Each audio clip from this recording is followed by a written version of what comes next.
Ako po si Mark Joshua David from Pampanga po. Nandito po tayo ngayon sa Sharjah. Ako yung tumatayong operational manager ng Russell D. Bakery. Most sa mga trabador namin is either pinsan, auntie, family and friends din talaga. Ito yung mga tinda naming mga tinapay. Ito yung toasted mamon, bagong product namin. Ang kwento dito, ito yung nanay ko.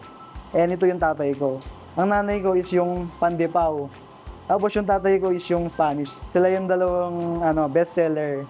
Sila din yung tumayo sa Russell D. Bakery. May mga kakanin kami na ito, mga biko, puto. Pero hindi kami mga buro kaso ngayon wala mabilis maubos. Bata kami, mahilig kaming kumain ng tinapay. Kasi pag alam namin pag tinapay, hindi ka na mag-uulam eh. Busog ko na agad eh. That time, sabi yung kahirapan. Naging inspirasyon namin na gusto namin pag lalaki kami. Kung magka-businessman kami, dapat siguro bakery. May 4 na branch na po kami, which is itong Sharjah, International City, and Deira, and Albarcia. And magbubukas pa po kami ng isang malaking branch para sa mga Albarcia. Sana po makapunta kayong lahat.